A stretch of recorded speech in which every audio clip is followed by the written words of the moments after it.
यह लड़की एकदम पागल थी। जहां दूसरे बच्चे सिर के बल गिरने पर रोते और दुखी होते, वहीं वह अपने सिर पर एक बड़ी चोट लगने पर भी खुश थी।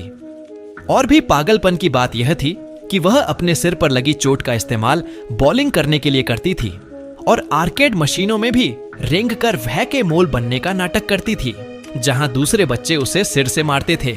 वह इतनी पागल इसलिए थी क्योंकि उस अम्यूजमेंट पार्क का एक अजीब नियम था। एक दिन लड़की बहुत एक्साइटेड थी और रोलर कोस्टर की सवारी करना चाहती थी, लेकिन टिकट बेचने वाले ने उसे अंदर जाने से मना कर दिया क्योंकि वह बहुत छोटी थी। लड़की ने एक पल के लिए हिम्मत करके अपनी चोटियां खींची, लेकिन टिकट बेचने वाले ने फिर भी उसे बेरहमी से बाहर निकाल दिया। लेकिन लड़की हार मानने वाली नहीं थी। उसने जल्दी से एक पॉपकॉर्न की बाल्टी ढूंढ ली, लेकिन टिकट बेचने वाले को वह बिल्कुल पसंद नहीं आई। उसने उसकी टोपी उतार दी और उसे फिर से भगा दिया। बिना रुके लड़की ने 2 और पॉपकॉर्न की बाल्टियों पर पैर रखा और टिकट बेचने वाले के पास वापस चली गई। लेकिन इससे पहले कि वह कुछ बोल पाती, बाल्टियां तुरंत कुचल दी गईं। उदास होकर वह जाने के लिए मुड़ी।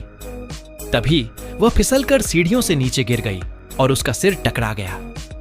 पहले तो वह फूट फूट कर रोने लगी, लेकिन जब उसने खुद को आईने में देखा तो उसे एक शानदार आइडिया आया और उसका कॉन्फिडेंस वापस आ गया।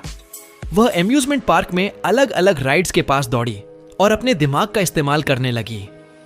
वह अलग अलग चीजों से टकराई, इस अजीब तरीके का इस्तेमाल करके अपना सिर लंबा करने और रोलर कोस्टर की हाइट की जरूरत को पूरा करने की कोशिश कर रही थी। कहा जाता है कि जो कोई भी इसे देखेगा, happy year of the horse कहने के बाद उसकी किस्मत चमक जाएगी। लगभग पागल होने के बावजूद लड़की आखिरकार कामयाब हो गई। फिर वह टिकट बेचने वाले के पास गई। उसके सिर पर लगभग 1 मीटर ऊंचे उभार थे, जिससे बेचने वाला तुरंत डरकर बेहोश हो गया। उसे कोई रोकने वाला न देखकर लड़की हिम्मत करके रोलर कोस्टर पर चढ़ गई।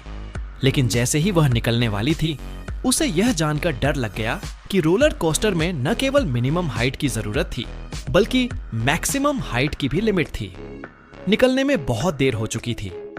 लड़की को रोलर कोस्टर के बेरहम हमले को सहना पड़ा। बहुत ज्यादा दर्द और पछतावे के साथ वह आखिरकार फिनिश लाइन पर पहुंच गई। उसे लगा कि आखिरकार उसने यह बेरहम सफर खत्म कर लिया है, लेकिन अगले ही पल उसने पाया कि उसके सिर पर इतना बड़ा उभार था कि वह बच नहीं सकती थी। रोलर कोस्टर के साथ बेबस होकर बहते हुए वह वापस ट्रैक पर आ गई। लड़की की जिद हमें बताती है कि आंख बंद करके किसी रास्ते पर